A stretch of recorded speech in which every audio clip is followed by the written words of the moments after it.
What's up, man? I met you before. I know you. I know you. Yes, I definitely met you down here, maybe. I'm not sure where.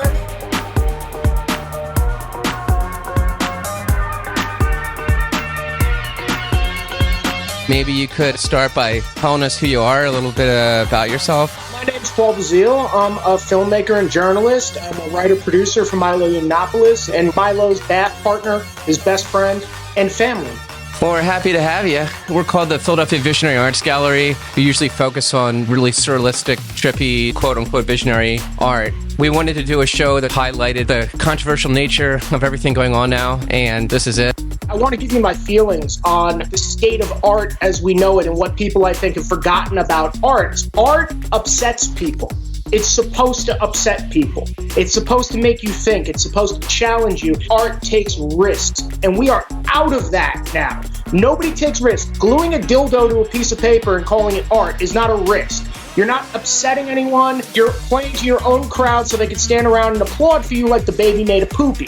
As an artist, you're supposed to challenge yourself. You're supposed to challenge an audience to think about a new concept or a way of thinking. And you're supposed to take a risk to see, are people even going to get what I'm going to do? And nobody does that. Everybody stays in their lane and stays super safe. And I understand, this day and age, to make it as an artist, you have to have social media. And it's hard because if you're, let's say, a pro-Trump artist, you'll be kicked off of social media, 100%. If you do anything upsetting or scary, which used to be called free speech, 100% of the time, you'll be reported because you don't think like they think, and then they'll pat each other on the back at some award ceremony or some art gallery where, like, some naked fat chick twirls in a circle and they call it, like, performance art. Then the alternative aspects of art have sort of been relegated to the mainstream realm, where people think they're really edgy and they're really just playing to the populace. With this show, we've got some flack for it. We had an employee of ours who didn't want to be involved just because of some of the people we had involved. My idea has been that art is the lens from which we view controversy. This is the place where you're supposed to push people's buttons. It's not a place to play it safe. I remember back in the early 90s in New York, there was an art exhibit called Piss Christ, where they took a crucifix and put it in a jar of urine, and it upset a lot of people. I'm all for that. Whether or not you agree with the sentimentality of it, it's something that made people react and made people think. Now everybody is doing Piss Christ. It's not controversial anymore. You're like, I'm against Christianity, but to be against something like, say, Islam, and to actually speak out and say there's a lot of bad ideas there is something we need to get artists to do. And to say, hey, listen, if you're against religion, okay, cool, but don't just call out one religion. Call out the dangerous religions. And that's something that we will win. You could really win over a lot of people by changing their minds with art and making them think. And Hollywood knows that. That's why they make such crappy, horrible movies that make you just turn your brain into mush and sell you useless pieces of plastic all the time. Because they know, okay, well, if we take that risk, it could not end up in a reward for us. So it's really a shame, and I think it's awesome what you guys are doing over there, where you're bringing it back and saying, no, we're going to have real avant-garde people and people who are actually going to make you think and shock you. Eli naturally is having a dope party, but he's giving me this dope-ass toothpick. I just noticed Heavy Metal Jesus in the background there. There he is. Nice shirt, man. That's nice and shiny.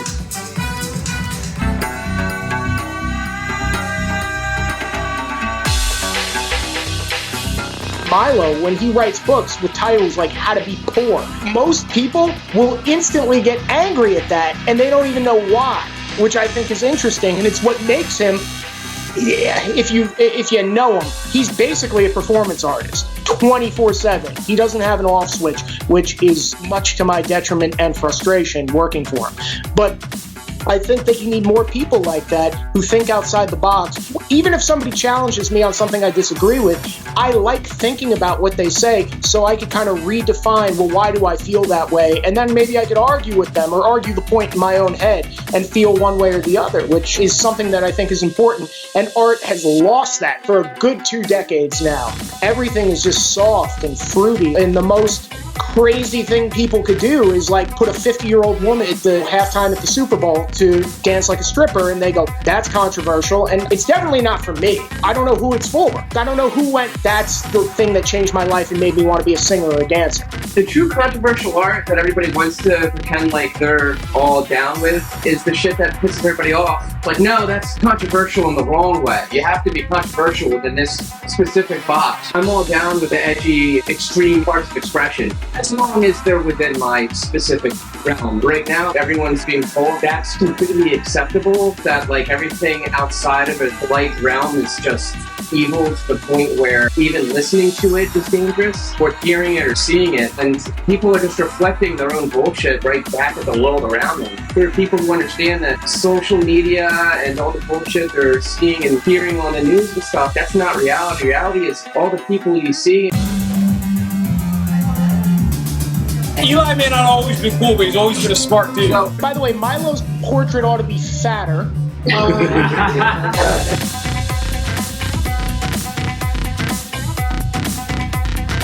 Can you imagine that you are so good at what you do that the audio of your name entering their ear canals makes them just go and freak out? I want to be that guy so bad. My whole life I wanted to be that guy. But here's the thing. Everything has become political now. And anyone who knows me knows this. I don't give a flying fuck whether you are a conservative or whether you are a liberal. I truly don't. I truly don't. Here's my thing. I don't like being told what to do. My problem is with authority.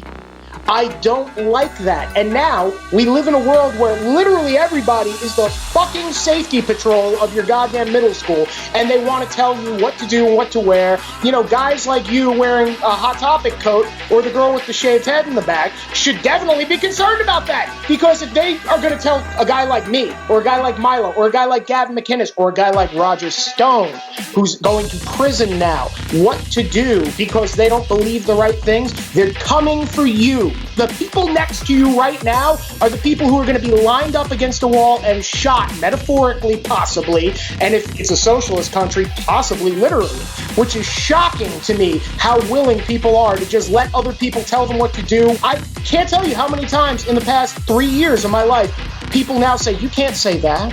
You can't say that. It's more than ever, and it's not coming anymore from like uptight Christian conservatives. It's now coming from people who are supposed to be the open-minded ones.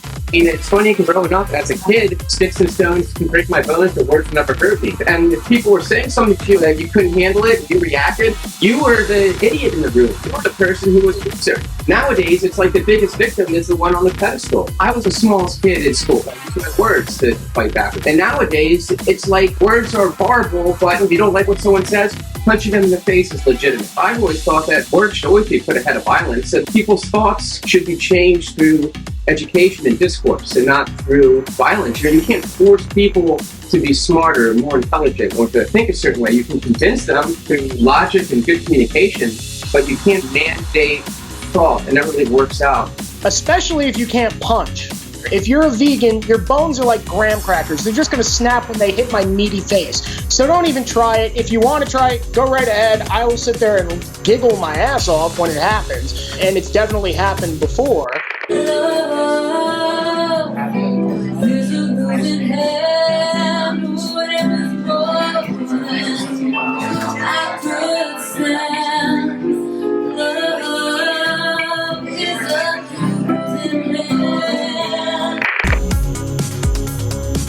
People are so willing to just give everything up, and violence is the last refuge of people who have run out of arguments because they don't even know why they believe what they believe. Here's the thing, people want to be passionate about something. They want to stand for something, and when you don't read, and I'm not saying that in a elitist Bernie Sanders Ocasio-Cortez way of like, why don't people read? It's like, no, read. If you're curious about a subject or if you don't know about something, rather than just arguing about it, read at least one book on the subject, just so you could go, oh, okay, I kind of get an idea where I stand. These people don't do that. It's like, oh, you know what? There's an authority beyond me that knows more than I do. Instead of me trying to make up my own mind, I'm going to relegate my opinion to a cloud, to just the experts that exist all around, and then just parrot what they say instead of coming to your own conclusions. And the shocking thing is how impassioned people are getting now, and this is on the left and the right, nobody's innocent of this. People are getting impassioned about things they know nothing really about. Things like socialism, things like Cuba, where it's like, have you ever talked to a Cuban? Do you know what you're talking about? But they will sit there and argue for days about why you're wrong. If you want to know how Cuba is, talk to a Cuban. Cuban Americans are some of the greatest, most loyal Americans I've ever met because they know what it's like to have the opposite, which is shocking to me that nobody even stopped to consider, is there anything else going on that isn't just like some propaganda on my Instagram feed? Is there something real happening that I need to know about? Should I maybe, I don't know, read a book about this, even if I feel like I disagree with the author? If you want to talk about economics, why don't you read a book about economics? I'm a stupid douche from New Jersey, and I've read books on economics. It's not hard. You could read something every now and again. You could learn with YouTube now. You could watch a documentary on anything from whether or not the earth is flat to what was the skull shape of the first man. So do that every now and again when you're bored, and sit down and go, I didn't look at it that way. And every now and then switch on something that you had no idea about, just to be like, you know what? I'm watching a documentary on walruses to see how they live. And you might learn something rather than just sitting there feeling like you have this indignant opinion to the point where you're fighting people in the streets, which, again, the reason you're being violent is because you know that you're not going to change minds with your arguments, so you want to just go and punch people in the face. Like the meme says, I was punk rock when it was called Hey Faggot.